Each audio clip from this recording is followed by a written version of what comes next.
Welcome back. Now, the floods in Nairobi have been unrelenting. The raging waters have claimed lives, left many injured, many Kenyans, many Nairobi residents spending close to 10 hours in traffic gridlocks. Let's now bring in Dr. Festo Fadamula, the political advisor and head of public complaints at the Nairobi County Government.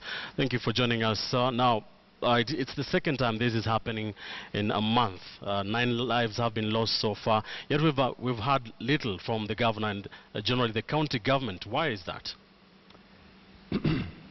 Thank you very much. The governor is very sad about what's going on in Nairobi. The governor was traveling when this started, and in fact he has cancelled his official trip to Doha, and he should be here tomorrow. What is happening, you may not look at it in the current context. I think Nairobi has stayed with the same drainage system for over 40 years. And I think there have been warning signs over the years. Nobody has been acting on them. And many governments have come here in the city, and they still experience the same thing. You remember 1998 El Nino? We had the same problem. We didn't act on the advice. But I think it's not time to blame anybody. What has happened is what should be expected, because we have not improved on any of the limitations we had in the past. So, Dr. you have been in power for the last 2 years. How much of this can be attributed to a poor drainage? And what is your plan for that? No, the governor, when he came into power, he initiated, you cannot address this problem as a county government. County government has limited resources. So he initiated a process between him, his government, and the national government, and the World Bank. And I think there's a very advanced stage at addressing this problem. But again, let's look at it as our problem, not only the governor's problem or this government's problem. We, as developers, the county government approves development, but we go ahead and develop in a manner that is not approved. Many people build without thinking about nature, without thinking about drainage. For example, in civil servants in Southlands, I went there today, and there is a case where all the drainage system around the estate has been blocked by development. People are approved to build up to a certain level, but they extend it beyond what is approved. In Phenom, where I stay, it's the same thing. So we have the whole thing around Nairobi. And I think the members of public must also appreciate that nature needs its space. So when you are building, let's not block drainage. When you are disposing, let's not block drainage, because it comes to hurt us, and then we blame the government. So we must all be involved in this.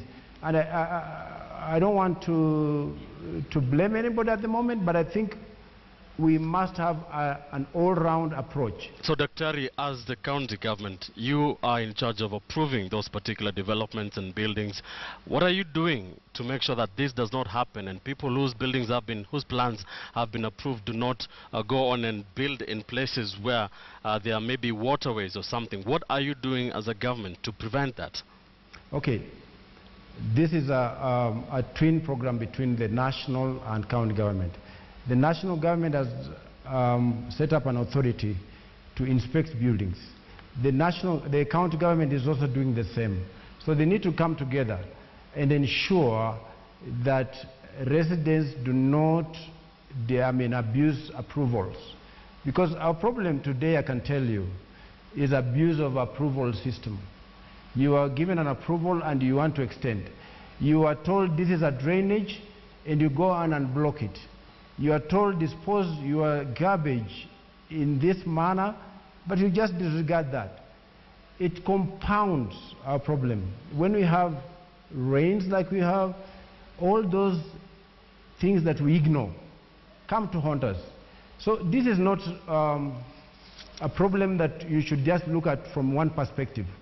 It's a culture we must change. It is a style in which we must address how we build and how we view nature. Because nature is not something you just... People ignore nature. They think that's something you can just ignore. But nature is a big deal.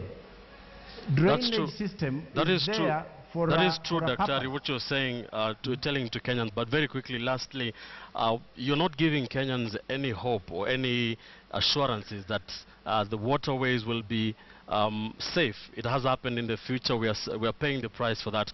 But we're not getting any assurances that that will not happen in the future. Very quickly, can you assure Nairobi residents that their waterways and the drainage systems will be good, so that we don't have floods for what we've been experiencing for the last two days? I want to assure them, first of all, there's a very big program between the World Bank, the national government, and the Nairobi City County to address the drainage system in Nairobi. Drainage and sewerage system is at a very advanced stage. So that one, they must be assured that something is being done. But number two, they must also look at it as part of them. Please, when you are given an approval, stick to the approval. When you dispose your garbage, stick to the best way to dispose it. But the county government is doing something, and something I didn't say, the governor, after he cancelled his trip, he also approved 50 million. Thank you, Dr. Relief. So I think we have to be in this all together. Thank you, Dr. Festo Fadamula, their political advisor and head of public complaints at the Nairobi County Government.